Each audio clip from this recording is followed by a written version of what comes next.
to start the stream. All right. Hello, everybody. Hello. Oh. Okay, so we're trying. This is the first social distancing Illo Talk student edition that we've done. So that'll be interesting to see. And we've also got Christian Mawlam with us today. So it's not just me. Christian, you want to tell us just a brief little bio or something about yourself? Yeah, sure. I'm from the UK, as people figure out from my accent. But before I came, I teach now at BYU Idaho in the communication department, video emphasis. That's my background is video production. Prior to coming to the USA, I owned and operated my own business in the UK called 90 Second Story. Sold that, came here. And so long story short, we were a video production company that made stuff for broadcast, but primarily for the web. But we had a productized offering as well, so it wasn't the old kind of the rate sheet and the day rate and all that kind of thing. It was off the shelf video products that people were able to see what things cost up front and just make a purchasing decision. And that worked out better for us. I mean, we can talk about that later if you like, but yeah, absolutely. Client expectations were, we know how much this is going to cost from the outset, and that was really attractive to our mainly corporate clients across a big broad section. And your clients were kind of a mix of direct the actual client and agencies who were white labeling what you were doing, right? Yeah, for the most part, that's how it was. So we had about 4 or 5 agencies that we were their incumbent video bods that we would do for, and then we would go direct to the client. Yeah, work either with in-house creative teams or with the company owners, with directors and that kind of thing. But yeah, like I say, it was in the technology sector, oil, gas, education, energy, renewables. It was in the technology sector, legal sector, and real estate for the most part. Cool. That's great. B2B, some B2C, majority B2B. They pay better. All right. So, I started out doing a lot of B2B video early on in my career, and then went kind of a different direction. But yeah, B2B is where it's at. It's not as exciting as some of the stuff that everybody kind of wants to do often. Yeah. But it's people that have like a CFO in their organization, and so they understand how much stuff costs. Yeah. So yeah, definitely. So anyway. Yeah, work pays our mortgage, so we didn't mind. Right. Yeah. Cool. Okay, so one of the suggestions, I think it was from Nick. Your suggestion was that you guys wanted to talk about client communication, and now that Spencer's had some recent interactions with some people and stuff, and so I just thought it might be interesting. A lot of the client communication, because I've most of my career has been kind of in-house work, meaning that I was running like internal marketing and art teams rather than working at an agency. But a lot of my freelance work is going to be kind of a smaller client than maybe Christian had. And so we're going to kind of run the whole gamut here. And I know you guys have some experiences as well. But I think one of the most important things to talk about is expectations. And so how do you guys manage expectations when you're dealing with clients? And I'm really glad that we have Camden here, because Camden is one of the best AEs, account executives that we've got at our student-run advertising agency. Really, really good at client communications. And so I know that each one of you have kind of different angles of this, but when you're first meeting with a client, what do you guys do to set out the expectations, or what questions do you have kind of in that initial meeting? So something that Brother Thompson I've seen when I've gone with him to visit with clients, he is very specific. In terms of soapbox, obviously, is setting the expectation of we are students. The priority should be school first. And so from there, the quality will be the same, but time frame is going to be different compared to other agencies. Yeah. So from there, it's also mentioning what we have done, what we are willing to do, and not going beyond that from what we're comfortable with. Yeah. And so one of the go ahead, Christian. Yeah, I was just going to say that Camden's kind of hitting on the 3 biggies that are always the things that clients have got in mind is, what's the quality going to be? How much does it cost, and how long is it going to take? It's usually a mix of those 3 things. Yeah. And so that's essentially the conversation. What is it that you want? Yeah. How good do you want it to be? How quick do you want it to be? And how expensive or how cheap or what's your budget kind of thing. Yeah. Yeah, and I like that because I think at any point in time, if you are surprised by something and it's a negative, that sours the experience, right? If you're surprised by something and it's a positive, like, oh wow, this is more than I expected, right? That can be a positive experience that can sometimes turn negative if that expectation is set too high. But the idea of something taking a week to get it done is a huge problem if in your client's mind they expected it tomorrow, and you were like, a quick turnaround is a week, or whatever. Yeah. But you never state that. Yes. But even sometimes something taking 2 months, as long as everybody's on board and you say, yeah.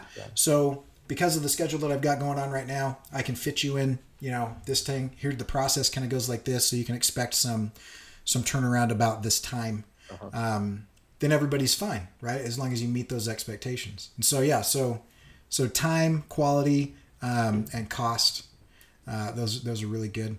And cost is one we've kind of talked about, like how to price and stuff like that in the past, but and we can talk more about that. But one thing is to not avoid that topic. And so Christian, your company, you had it out there, And I think that the whole, I'm Mr. Productize. I love it. I think that if you can, do you know what I mean? There's certain things that can't be productized where you really do have to figure out. In order to productize, you need to fix a few things. You need to fix the scale and the scope of the work. Mm-hmm. That has to be, you've got to lock that down, because then you can actually slap a price tag on it because you know what that thing is.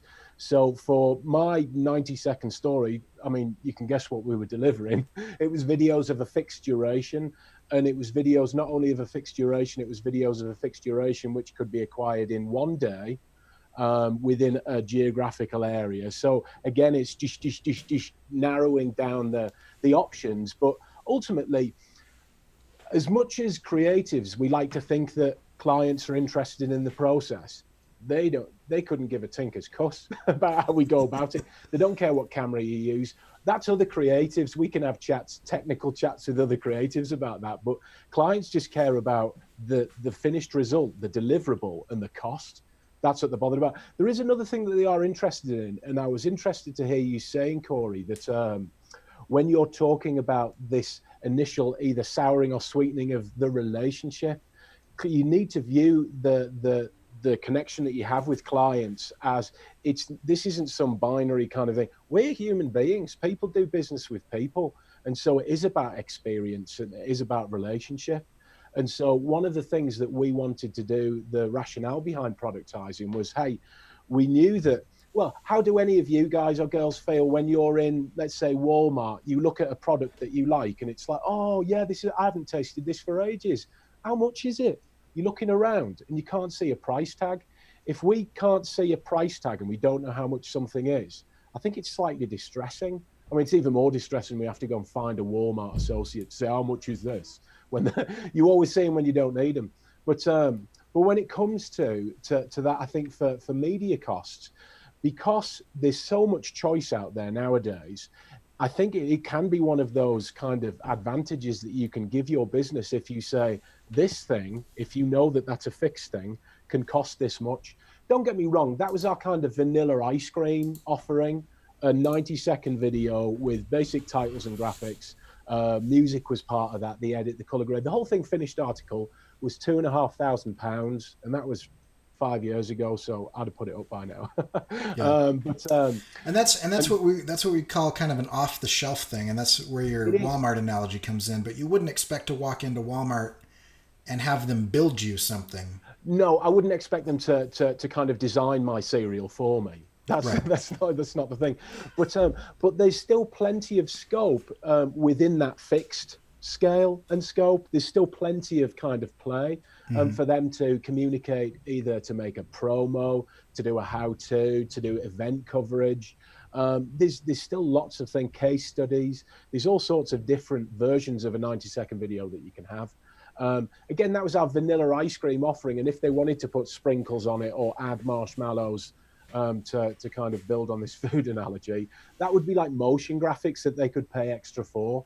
But again, the motion graphics were a set cost. It was another £1,000 for an application of motion graphics to that 90-second story video. If they get more videos, they pay less. And so they could get 3 videos for 10 grand. 5 videos for 10 grand. I was thinking that's not worth it at all, is it? So 5 videos for 10 grand. And they start to save some significant amounts of money. And once we'd done one application of motion graphics, we used to reduce if they were ordering more than one video and they wanted motion graphics and all of those, that came right down to £500 for an application of motion graphics on subsequent videos that they paid for at the same time. Okay. And the point of all of this is you had that ready to go. You could have that converson, or it was posted. Well, it's not even a conversation because they can make a purchasing decision in my absence before they've even met and kind of reached out and touched the magic that was Joel and Christian Mawlam. They just get to go, oh, we'll have this, and that. Oh, we know how much that's going to cost. Yeah. And one thing that all businesses love is fixed costs. They love it. I mean, that's why all of us have kind of moved to this kind of subscription thing as well, isn't it? Oh, $7 out of my account every month. I know how much it is, and I can just set it and forget it. Yeah, and on my side of things, I come at it almost the complete opposite. And a lot of it was because if they were coming to me, they were looking for something that they couldn't get done, in a productized situation. Sure. Or they didn't have the network, or they didn't, whatever. And so I usually would come at it, and I would have a conversation with them about that, and it would be a custom thing. But still, in my mind, I still have a good idea of where I'm going to start. But before I would ever quote a price, I would get an idea of scope. The next thing I wanted to talk about this, and I wanted to give you guys kind of an opportunity to jump in before we move on. But there's the initial meeting and the setting those expectations. But have you guys ever had any experiences around what happens when you don't set those expectations well? You get into the middle of the project and you realize, oh, the client and I are not on the same page. Either they could be asking for something that really wasn't part of the initial kind of chat, kind of plan, that kind of thing, like they're springing things on you. Is that what you're talking about, Cory? Or? I mean, it could be project creep. It could be, they just the revision hell, where you just have the eternity of revisions that never end. Yeah. It could be that maybe your expectation of the work and their expectation of the work are just different.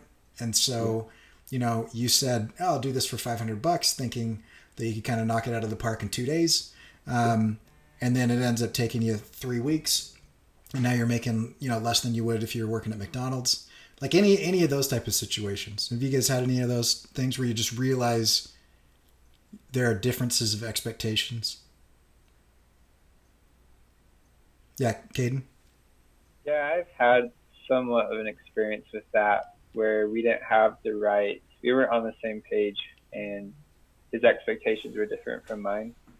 And because of that, there was a lot of confusion. And when that confusion shows up, it makes me feel unprofessional, and it makes just the relationship between you and the client feel a little shakier than it ever needs to be. Why does it make you feel unprofessional when that happens? Because it catches you off guard sometimes. Obviously because of your own preparation, you didn't make that step, which you should have. Mm-hmm. But I think it's because,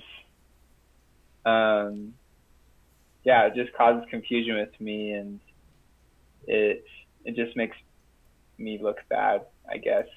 Yeah. So, and I would agree, and I hate it when that happens. But I would say that even happens to me now, where there's just things I didn't anticipate, or maybe something I didn't communicate as well. So Go ahead, Nick. I was just thinking sometimes I'll get into something and I think I understand it, and then I'll deliver, and this just happened to me recently. I delivered like 3 logo designs, and then they're like, that's not what I was talking about. Yeah. Like, I totally thought I was on the same page. Sorry, you're freezing just a little bit. Go ahead. Oh, my bad. I was going to say, I totally thought I was on the same page. And then I ended up realizing I probably should have asked a lot more questions sooner to double check that I was on the same page before I'm showing them stuff that they hate. Yeah. So up front, and we can get to this, but I kind of want to move through the process and then we can kind of focus in on any part of it that you guys want to talk to. But up front, that's where like a creative brief, all of that can really help. And those kind of questions of like, who's your audience? How do you want them to feel when they view this? What kind of specific deliverables are we talking about? A contract that lays out like a specific number of revisions and things like that. Sure. Go ahead, Christian. I think with the creative brief as well, I mean, it's one thing to have kind of words on a page, but for creative content, it's really important that you actually articulate the aesthetic with examples. You can't just go, hey, I want it to have like a warm tone to it. I mean, don't get me wrong, warm tone, cool tone, that's pretty easy. Kind of, you probably don't need that to be spelled out. You're at one end of the spectrum. But so something a little bit more vague is something like exciting. Yeah, right. Just dumb words like that. But you could actually start to be quite descriptive in your prose, in what you've written down. But it's still nowhere near as good as have the prose, but also have a link to this painting. Do you know what I mean? This existing logo. And it's not that you're going to plagiarize these things. You're saying that I would like to have the kind of the tonal elements from this. I would like to have the kind of the gradient shift from this color to that color as exemplified by this image here. And if you've got and it almost ends up as like a bit of a mood board of links. If they were to follow them, they're able to see.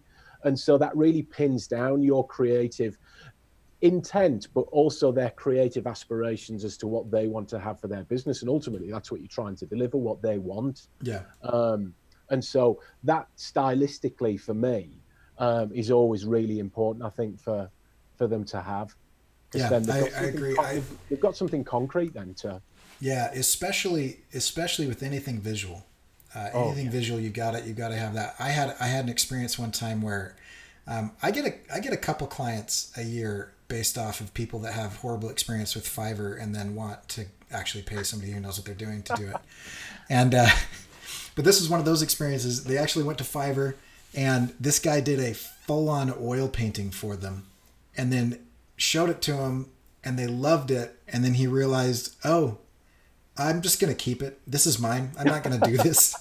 and so they came to me and they said, can you do this? Because you're the only illustrator that we know. And I was like, no, I can't. Have you seen my work? I don't do that. And so I said, I tell you what, I'd love to do this for you, but I want you, because I was dealing with the middleman. They're subcontracting to me. I said, I want you to go to the client with my portfolio and show them the work that I've done and have them say, I like it like this, but not like this. Or if they don't like anything, I'll walk because you're not going to get what you want. Sure. And that actually was good. And they just came back and they said, if you did this, but just made the lines on the outside a little bit thinner, and I said, yeah, that's no problem. We can do that. But having that visual example, because they were literally thinking, let's have like a 1970s, fully painted album cover. I'm over here doing comic book art. And so there's a different stylized difference between that, but having that physical thing to look at. So here's my question. And it can be Nick or Caden or whomever. When you get into that situation where you realize, oh no, we're not on the same page. How do you approach the client with that? What do you do at that point in time? Because what I see a lot of students do is usually the wrong reaction, which is just take it, just suck it up. Yeah, just suck it up and just do 5 times more work than you should have, and or just like freak out and freeze and pretend like, maybe if I just if I don't move and I don't communicate, and if I just hide, then maybe they'll go away, or whatever. Right. So other than our natural gut reactions of flight, fight, or freeze. Before they chip in with that, can I just say that the actual outcome of those kind of courses, of either choosing to suck it up, that's really, really injurious for your relationship with the client, because they think that and to be fair to them, why wouldn't they think that? If you said that you're going to deliver, if you're going to give them the Leaning Tower of Pisa for $100, and you actually do that, having kind of busted a gut for 2 months, what's to stop them coming to see you again in 3 months' time and saying, do you know that Leaning Tower of Pisa project bargain that you did for us? Again, please. And you're going to hate your life. And so the last thing that we want as creatives, this is speaking for all of us, is to have clients out there, anyone out there in the world that doesn't have a kind of at least a finger slightly on the pulse of the real value of what creative endeavors, time and activity costs going forward. Yeah. Yeah. So what, and I would take any of those responses of, of just doing it and not communicating with them, where you're going to starve to death eventually or go out of business, ghosting them and stopping, getting angry with them or getting combative. Any of those are bridge burners. Those are relationship enders. Mm-hmm. So what are some other options that you guys have either tried or are thinking of right now to kind of engage the client with this disparity of opinion? I think a lot of times you have to have kind of like a reframing meeting, because like you just kind of talked about like, okay, this is what I thought we were doing and that's not what we're doing. And so let's go ahead and talk about the capabilities of what I can do and the type of work that you want as an end result. Yeah, I think that's perfect, right? That's kind of as soon as you notice that there's an issue, you bring it up, and if you are dealing with a reasonable person, that's not going to be a problem, right? I think it's important to assume that everyone is reasonable as well. Yeah. If I had the slightest inclination that I wasn't aware of how much stuff cost, and if I actually found out that I was inadvertently kind of screwing someone over, I'd feel terrible about it. Yeah. I'd go, oh, flip, why didn't you tell me? Yeah. Don't assume that everyone is just kind of out to get you as a creative. Right. There are those scumbags out there. Don't get me wrong. Sure. There's the predatory types that are just looking for something. Well, they're all purchasing on Fiverr, aren't they? But for the most part, people are just inherently good, I usually find. And if you can flag something, and if they can't afford it, once you actually tell them, actually, this is going to cost that, at least they can actually make an A-B decision. You've presented them with a choice. And I think if you have some culpability in the problem, there's going to be a compromise there. Of course. And so, you say, hey, listen, I got in over my head and I missed, and I know that you said this, but I misunderstood what was going on. So let's figure out a way that we can kind of get together moving forward or whatever, on that. And then there is going to be, and I hope this only happens once, but there are going to be, one time in your life at the beginning of your career, you're allowed to massively underbid yourself and be contractually obligated to finish that. But I've done that when I was young. Yeah, just put it right, and don't let the client know, because you want to kind of keep your image intact and that kind of thing. Yeah, that you've done done something terrible in your trousers. Yeah. So that's kind of that one, the one time where you're just like, oh man, and then that will stick, and every time you have a conversation with a client, you'll remember that one experience. Yeah. And so it's okay. 4 in the morning felt like. Yeah, right. Horrible. So then another thing that is good with client communication, and this is a little bit of a deviation from managing expectations, is just the general communication that you have with the client. I think a good rule is never assume that you understand what's going on. and always clarify. And this is something Christian and I were talking offline earlier today. One of the things that a lot of people, when they're just starting out, don't do is they don't send like meeting notes back to the client to review.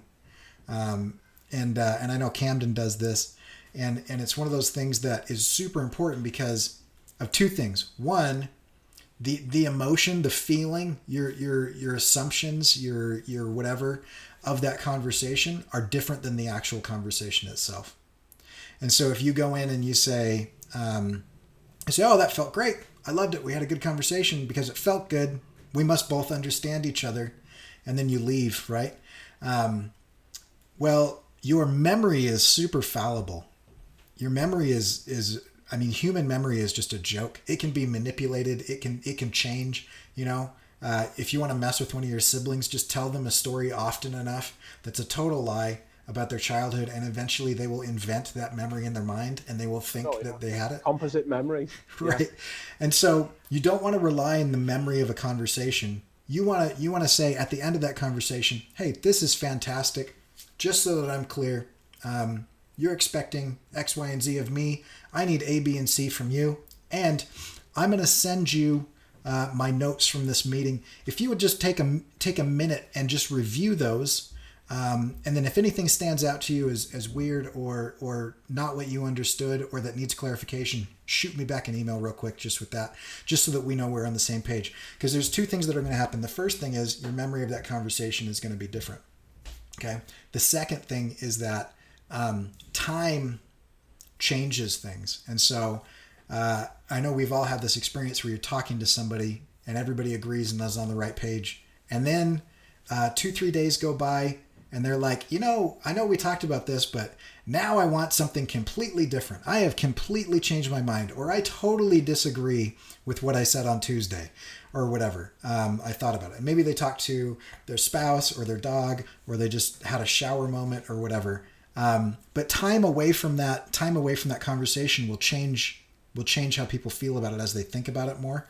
And so if they are confronted with written words, that escalates, not escalates, but that makes that change immediate. And it's a little bit more of a serious commitment to a business person, something that is written than something that is said. And so they look at it and they're like, oh, right, I understand contracts and I understand written communication because I'm in business. And so let me take a moment to go through this. And they go through it point by point by point. And then they send back. And the nice thing is, if they send something back and they say, yeah, this looks great, well, you have that in writing now. And so if at some other point in time they're like, hey, I want to do this, you're like, okay, because that sounds different than what we talked about last time. Let me go check the meeting notes. Yeah, we were on the same page, and so what's changed? And you can kind of talk about it. The other thing is it gives them an opportunity to just say, now that I see this articulated in writing rather than speaking, I actually thought about something that I didn't think about during our conversation, which is X, Y, and Z. And that might change things. And so those written notes, and they don't have to be like courtroom transcribed. It can just be a big bulleted list, Mm-hmm. But those are really important. Do you guys have any experiences of either doing that or not doing that? A dead silence falls over the room. I'm conscious that I'm talking too much, but I used to always, you have to leave a trail. Otherwise it didn't happen. For me, phone calls don't happen. Phone calls are just a way to strengthen the relationship. You can totally thrash through some really important stuff, but if you don't follow up with that email that articulates what it was that you concluded as a working collaborative kind of client creative relationship, then meh. Another thing I've found that's of real value to clients, especially non-creative clients, creative agencies, you can shoot them all sorts of creative jargon and they get it. But sometimes they can be, you might use phraseology and things that you explain to them, and it's a learning experience for them. So for them to get the text of that, or just what you were talking about on a piece of paper as well, or on a screen rather with an email, that helps them to get better at being a better client, more capable of initiating creative work, more able to talk the talk, and it gets quicker. You start to develop a shorthand with them as well. Yeah, and a good example of that I've seen happen a lot lately. I don't know why, but people say the word animation or animated when they mean illustrated. Oh, Right, and so they to all of us, we're like, that is a drastic difference, well, if you right? think about it, you've got one image is an illustration. Let's Mhm. just say you're going for like 24 images a second. That's Right. quite a bit more illustration involved there, isn't it? Yeah, but Animation proper. but what I've noticed is people's experience is I've seen cartoons before. I want it to look like that, and so they're thinking of a single image and using a word that they're familiar with to say that, but they're using the wrong word, and so if there's no clarification in that because of that terminology, to us there's a big difference between a motion graphic and a traditional animation and a puppet animation and a physical illustration versus digital illustration versus whatever, right? There's a lot of nuance that actually means a world of difference in price and complexity. But to the client, they're like, I want a thing that isn't a photo, and the word I know is this, and it's just so I've seen that happen a lot recently. Your clients initiate you with work with riddles, essentially. Is Yes. that indeed how this works? Yes. Yeah. What a nightmare. I think that's why I moved to the productized model, Corey, because it was too much. It was just too intense. I mean, I always used to shout. I mean, because don't get me wrong, before I productized stuff, I was 10 years with a day rate. Sure. Mm-hmm. Day rate for production, a day rate for post-production, and you just scale up according to. And so, yeah, it was, there's always friction, perceived friction, I think, when people think that there's friction when you're talking about price and the cost of things. But again, I think that's based on a false expectation that maybe creatives think that they need to talk the client into paying for something. The client expects to pay for this. Good And clients so do, yeah. Tell them yeah, good clients. Yeah, real clients. Not abusive, predatory clients. So yeah, the vast majority are just expecting to pay something that's a win-win, that you're not ripping them off and that they're getting a good deal and everyone's a winner. Yeah. And that's an important thing about communicating with a client is understanding where they're coming from. And especially so let's just take abusive, predatory, like low-hanging fruit clients off the table right now, and just assume that all clients are people who understand value exchange and business, right? Yeah. Some vague utopia that doesn't exist. Right, but we'll just assume that they're coming to you having run a business where they know how much things cost, and they know that things do cost. They charge for their services, and so if at any point in time, this is just for me, because I'm not interested in trying to get people to change who they are. I'm just interested in engaging with the people that I want to engage with. If at any point in time I feel the urge to try to convince somebody that they should pay for something, I immediately move on. I just say, hey, you know what? I don't, my schedule recently filled up. I don't think this is going to work. Or I just come right out and say it. I produce good quality work. And I charge for that. And if this isn't going to work for you, that's totally fine. That's okay. But that's it. I mean, there's no moving or anything on that. But if you understand where they're coming from, they should be coming from a position where talking about money is not a problem. It's kind of expected.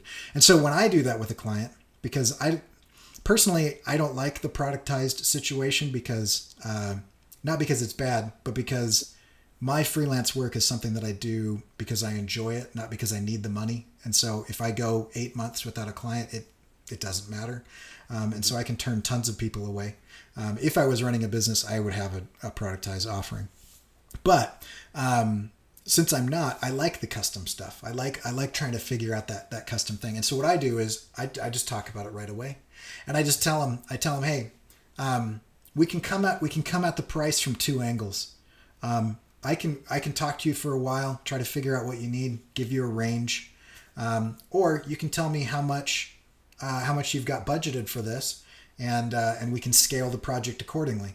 Either way, we're probably going to end up in the same ballpark, and I will verbally address their concerns to them so that they know that I'm aware. And I'll say, I know it feels like sometimes like I'm just going to charge whatever the highest end of the range is that you give me, and it might feel like a bit of a guessing game or whatever, but there actually are, pretty solid milestones that we can scale, to kind of make this to make this work. And I've had clients say, don't get me wrong. I don't want to underpay you. Obviously, I don't want to overpay just because that would be irresponsible of me to my business. But I just don't know what this is worth. I've never done something like this. And so I don't want to be insulting, but I also don't want to get into a situation where I offer 3 times what you would charge. And then you say, yes, let's do that. And so they just state their ignorance. But that happens because I created an environment where I'm saying, let's just address the concerns about this right now, and so that's when I do some price anchoring, which is I give them a wild range, all reasonable stuff, but I'll say, for example, this could cost $1,200 or it could cost $12,000, and the difference in that is going to be the complexity of the work and how much work, and what it is that you're trying to deliver. And on the $12,000 range, I'm going to gather a team of professionals and manage that team to get that stuff done. And on the $1,200 range, I'm gonna do that on my own, and it's going to be a much shorter time frame. And so that's and then sometimes they were thinking $200. And so if at the low end of my range that I give them, I've price anchored them to something that is a reasonable amount. And so then they start thinking, oh, right. And I had a client say, logo, for example, and I don't have a fixed price on logos because it depends on the complexity and a number of other things. But I said, there are a lot of people. There's some people that'll charge $30,000 for a logo. There's some people that'll charge $30 for a logo. As you've tried, because he came from Fiverr, you tried paying somebody, under $100 for a logo and didn't like what you got. I'm usually between $1,000 and $1,500 just to get started. I don't touch anything for less than that. And that helped because then it set up the expectation of kind of where we should be. Because he said, oh yeah, I was thinking a lot less than that. And I said, well, that's fine. You can probably find somebody to do that. And he said, no, I want you. I've seen your work and I want you. I just don't know what that was. But because we were just having an open conversation and I wasn't timid and scared and dancing around the subject and hesitant to say numbers, I normalized it and it was fine. And so here's another thing, Cory, that I found. I mean, I can recall that when I was doing the whole kind of day rate thing, and clients, if they haven't got a productized thing, and you're kind of specking out together the scale and the scope and the time that things are going to take, they often want to hear a price in the first meeting, and it's like, don't do a price on the fly with a client. Don't just pluck something out the air. Yeah. Because you're still in that kind of, you both haven't figured out what the need is yet. And so have the first initial conversation and then say, hey, I can get back to you. I'll have a look at what's really involved here and I'll get back to you with a price. I mean, they might want to say, well, can you give us a ballpark? And you can say, if you know that you've had similarly costed projects in the past, you can say, well, this isn't the same, but it's similar. So I'm not saying it's going to be exactly like this, but it could be this. Yeah. But don't start just spitballing numbers with people. You won't keep track of them. You should just make sure that you properly have an idea of, if you have got a day rate, that's according to what you want to be paid yourself. It's according to realistic business commitments to pay for your key resources, if you've got kind of rent to pay, all of that kind of thing. Don't just think as a student that $200, that sounds like a lot of money, or $300 or $400. I mean, don't get me wrong, as a student, that is a lot of money, but it's not going to pay you. It's not going to pay your mortgage or see your kids through college, kind of thing. And so, hey, you can choose if you want to kind of, if you're happy to just take something because you've already got yourself a student job and this is something that's on the side, it's a bonus, then you can genuinely pick a price out the air. But for a sustainable, ongoing business that is going to pay your salary, you're gonna have to think about things. And I'm going to push back a little bit on that last part of what you said, because you need to charge enough that you don't start hating the project and the client, because it's not their fault that you charge so little. That's a big thing. No, I totally agree with that. Yeah. I mean, I've even had that where where you kind of lowball it just because it's a mate or something like that, and you're happy to do it, where you're probably off better. This sounds crazy. You're probably better off doing that project for free. Yeah. Because when there's nothing involved, when there's no payment, you can just tell them to like chill on the timing front. I've got other things. I'll get back to that when I can. I'm doing you a favor. And so yeah, we've had that chat before as well, haven't we, Cory, offline, where it's either kind of full price or free. Yeah. I like full price or free. There's a real rationale behind that. There's a weird thing when you start charging your mom money. You know what I mean? Like just do the project for free. She's your mom, right? That's it. But your distant cousin that you never talk to, that only talks to you when he needs something from you, he gets full price. Full price. Yeah. Yeah. Okay, so what questions do you guys have, or what do you guys want to talk about? We've got about 15 minutes before we're going to wrap up. So I've got a comment. Yeah. Sorry, I'm going to have to bail in about 5. So if I that's totally fine. Nice one. Totally fine. Go ahead, Spencer. So the last illo talk, you talked a little bit about pricing and setting up contracts, and since that time, just like my Instagram account has gotten more attention, whereas a lot of people have been messaging me with like, hey, could you do a job for me? Great. And so cool.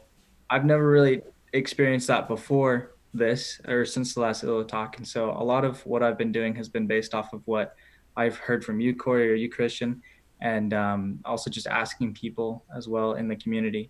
And a lot of what I've learned is that you need to like screen the client before you even like start talking to them. Mm-hmm. So I get a lot of message requests that say like, hey, can you do a job for me? And or like, hey, what are your prices? And if it's something like that, I don't even bother. I don't even respond. But if it's something that's written out that seems like it's professional, like, hi, I'm from a digital curator team, like I'm looking to do this, and that seems like somebody who not only is professional, but they probably won't be a terrible client. Because I don't know, you just have to figure out who the client is before you really get into it. And then from there, I would send them a message back and I'd say like, that sounds interesting. Could you please send me some more information to my email address? Although please be aware that I'm currently not taking on projects under $1,000. Yeah. And so just like that, I'm choosing who my clients are going to be. And then right off the bat, they know what my expectations are for price. And then they won't contact me if they're not willing to pay that. Yeah. And that's great. A nice self-filtering thing that isn't super combative. And I was going to suggest at the beginning of that, you said that you wouldn't respond, but at the end you said you've got kind of a canned response. I was going to suggest kind of a canned response to that. Cause as soon as you start to get a little internet famous, you start to get a little notoriety or whatever, you're going to run the gamut, you're going to get businesses, but you're also going to get just a 13-year-old who just likes your work, and they want you to draw Spider-Man for them, and they've got $5, and to them, $5 is a lot of money. And, there are people out there that don't understand that they are engaging a professional. And so just sending back a thing that says, hey, appreciate it. Thanks. It's great that you love my work. Here are the steps to contact me for professional work and some expectations. And that sets it up from the beginning. I think that's great. Yeah. I would never probably immediately respond with the price. I'd leave. What's the rationale with like the $1,000? Like, what's your thought process with that? Because on Instagram, you're gonna 80% of what you're gonna get is literally gonna be people that are expecting to commission somebody for a full illustration for $15 or something. Oh really? Yeah. Oh dear. Oh yeah, but do that then.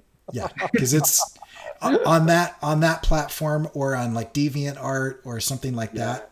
It's not a business environment. Sorry, Spencer, I didn't mean to cut you off. Is it like a B2C thing more than any? These are just consumers that like the look of things. Yeah.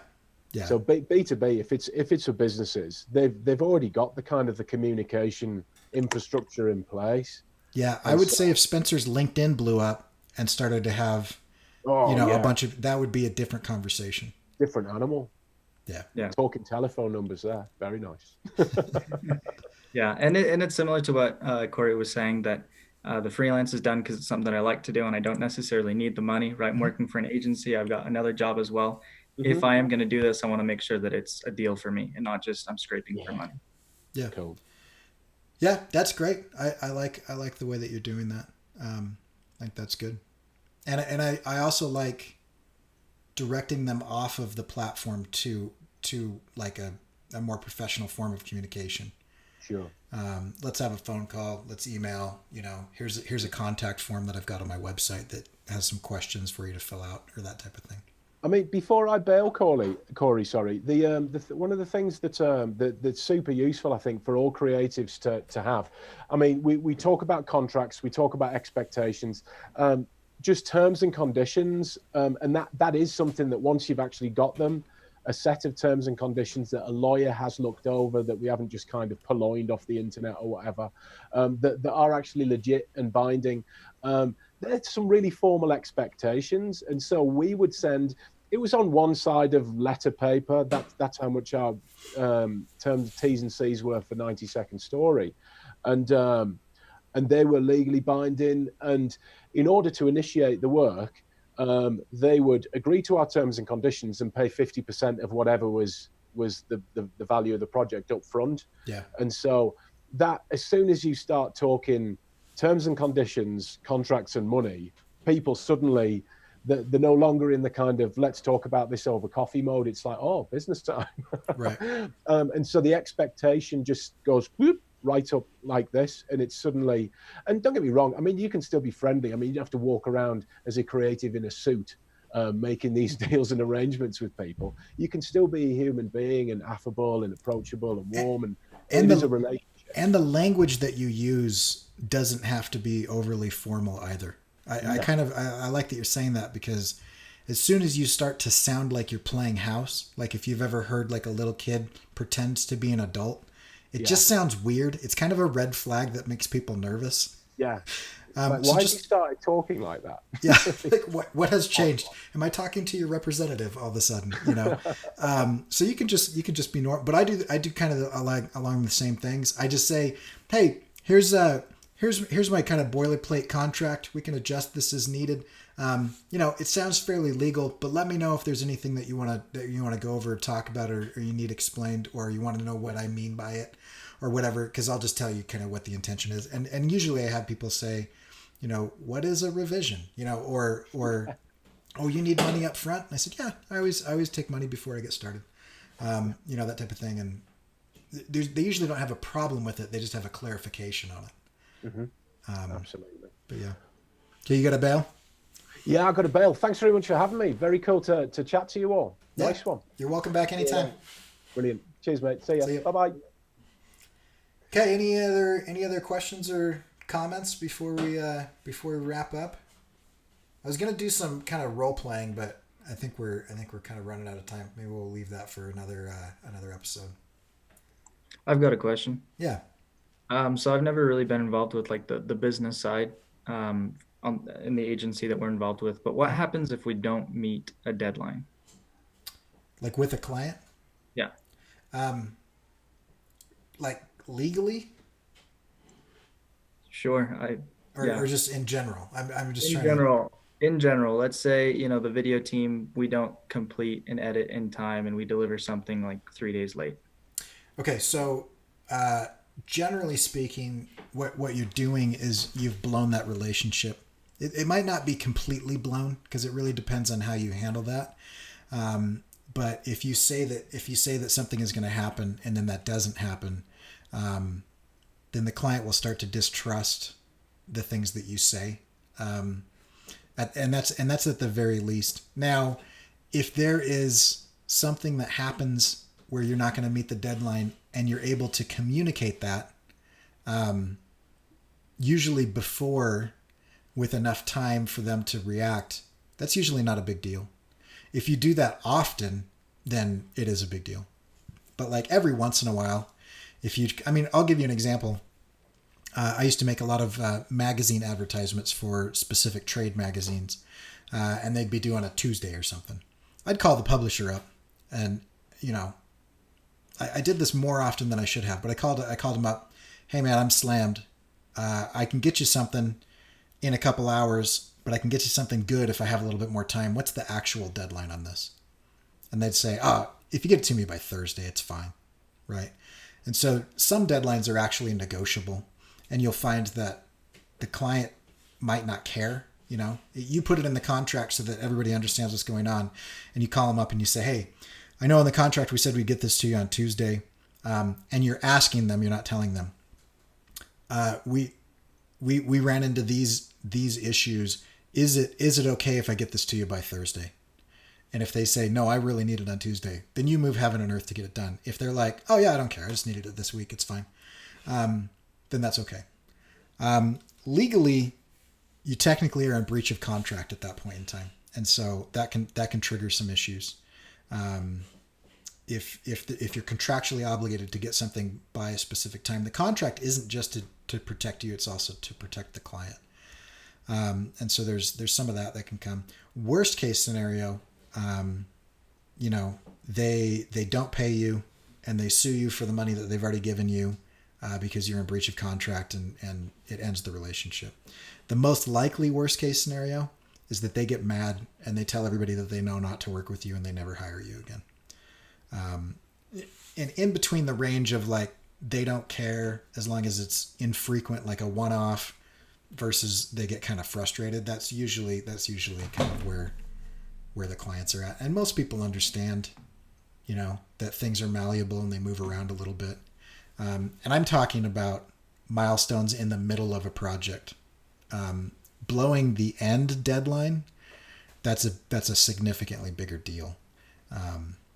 Because if it's like, I'm going to get you the storyboards, by the 5th, and you get it to them by the 7th, but you told them on the 3rd that you're probably going to be a few days late, that's not a big deal. But if they've got their commercial is going to be running on TV, or they've got an event that they're using that video to advertise with, and you deliver that video late, that becomes a problem. Because then you're kind of moving things around for them. So does that kind of answer your question? Yeah. Yeah. So, Caden? I have a question with that. Does that mean that you never want to finish something too early for the client if there's a deadline set? Okay, so there's two schools of thoughts that I've heard. I don't worry about it too much unless you think it's going to give the perception that what you're doing is easy. Sometimes you hit a breakthrough and you're able to just knock something out really fast. And if that's not a sustainable situation, like for example, I occasionally do this where I just get excited about something and then I'm working on it, and then I look at the clock and it's 5 a.m. and I just worked all night and I forgot. Like, I don't want to necessarily set the expectation that I'm going to continue to do that. And so I might wait a day before I turn it in. Mainly I do that because it's never a good idea to type an email when you are that tired. Because who knows? But also because I don't want them to come to expect that I'm going to pull all-nighters all the time. The other thing is I prefer to get things done early and in early, because then you're exceeding expectations. Because if you're waiting until the last second every time, that's also kind of frustrating. But I don't know. Some people say that you shouldn't and whatever. I don't think it's that big of a deal. But if it's super fast, if you say that this is going to be a super complex project and you charge a ton of money for it, and then 2 hours after they sign the contract, you're done and you send it to them, probably you were either massively dishonest and should refund some of their money, or something weird has happened in that situation. And what's going to be communicated to the client is like, how are you finished at this point? And so, I don't know. If everybody's being honest and everything is accurate, I don't think it's a problem to get stuff in early. So, okay. Other questions or comments on client communication? If the client breaches the contract, what do you have to sue them to enforce it? No. Most of the time you can, it depends on their attitude, right? If at any point in time you actually have to engage them with the language of the contract, that relationship is probably pretty far gone by that point in time. But if it's just a lot of them will do it, and they're not doing it intentionally, and they're not doing it maliciously. They're just doing it because they're like, hey, this is great. I'm having so much fun working with you. What if we do this? What if we do this? What if we do this? And all of a sudden they've like gone way past the number of revisions or whatever. Or they get super busy because this might be your focus, but it's one of the 50 things that they're dealing with. And so they just forget to respond within a reasonable amount of time or whatever. So it doesn't have to be malicious. And usually it's just like, I just send them a note. So for example, I've sent people notes that just said, I had this one project. I love this project. The client took forever to get back to me. It was a project that should have taken about 2 weeks, and it took about 6 months. And it was just because I would get stuff done, send it to them, and then I would wait 4 or 5 weeks for them to get back to me. And that's not uncommon. But at some point in time, after not hearing from them for a while, and I reached out a couple times, I just sent a note that said, it seems like this project is dead. I'm going to institute the kill clause in the project. So here's an invoice for the portion of the work that I've finished, and we can just close out this contract. And it wasn't like I wasn't mad about it or anything. I just wanted to get paid for the portion. I had gotten 50% down, and so I only needed like another 20%. But interestingly enough, in that situation, as soon as money is involved, then the businessman mind kind of kicks in, and they're like, oh, money, this is serious. And so whereas before we were talking about a drawing, and it was fun. It was kind of a fun conversation to have. But as soon as I sent them an invoice, they responded, oh, I'm sorry, we've been super busy. Is there a way that we can finish out this project? I said, sure. I just need X, Y, and Z from you. I need you to respond within 48 hours of when I talk to you, and let's get going on it. And then we finished out the project, and it was fine. And so if you have to get to the point where you've got to take them to court, you got to kind of decide whether it's worth it or not. And sometimes it is, because it's a significant amount of money. And sometimes it's just like, just send them a note saying, here's an invoice, let's finish this out. And if they ignore it, not to work with them anymore. Small claims court isn't expensive and isn't that big of a deal. I've never had to do that. And so, it'd be interesting to see if Christian has ever had to do that either. I don't think it's that common. It's really kind of uncommon to have to take somebody to court over a contract. Because everybody understands that contracts are legally binding and everything. So, but I would say the communication up front is probably more important than the threat of legal action. So, okay. Anything else before we wrap? All right. Okay. So, just to recap, the best thing is setting up expectations up front, and maintaining those expectations. And then if there's any deviation from those things, don't get emotional or upset or mad or whatever. Just a gentle reminder, oh, hey, just by the way, you've used 2 of your 3 revisions. Just to let you know, you've got 1 more if you need it. If you don't need it, we can move on. On their 3rd revision, I don't take that as a revision before I do anything. I usually just say, just so you know, this is your 3rd revision. Anything in addition to this is going to cost you money and will be a change order based on the contract. And so, do you want me to move ahead with this one, or do you want to think about it a little bit? And half time they'll just say, oh, actually, it's not a big deal. If they're beyond the scope of the project, it's usually not a problem just to tell them, we agreed to this, so this is extra. I'd love to do it. Let me get back to you on how much it's going to cost, and you can let me know, if that's something that you want to do or not. And sometimes excuse me, sometimes even just saying that, they'll say, oh, yeah, you're right. Let's not worry about it. It's not that big of a deal. Or, yeah, I do actually want to see a price on this because I am kind of interested. And then you put together a quick change order bid. You give it to them, and they say, it's fine. Let's just move ahead. Or they say, yeah, that's worth it. Let's do it. Let's add that onto it. And so usually that's not a big deal. Now, if you've let them go for 2 months and they've made 50 changes and you've never checked them on that and you've never questioned it, you've just done whatever, 2 months down the road, that's going to be a different conversation because you're going to have to apologize for mismanaging the relationship. You're going to have to say, I shouldn't have let it get to this point, but I needed it to stick to the contract. And I haven't stuck to the contract, and that's on me.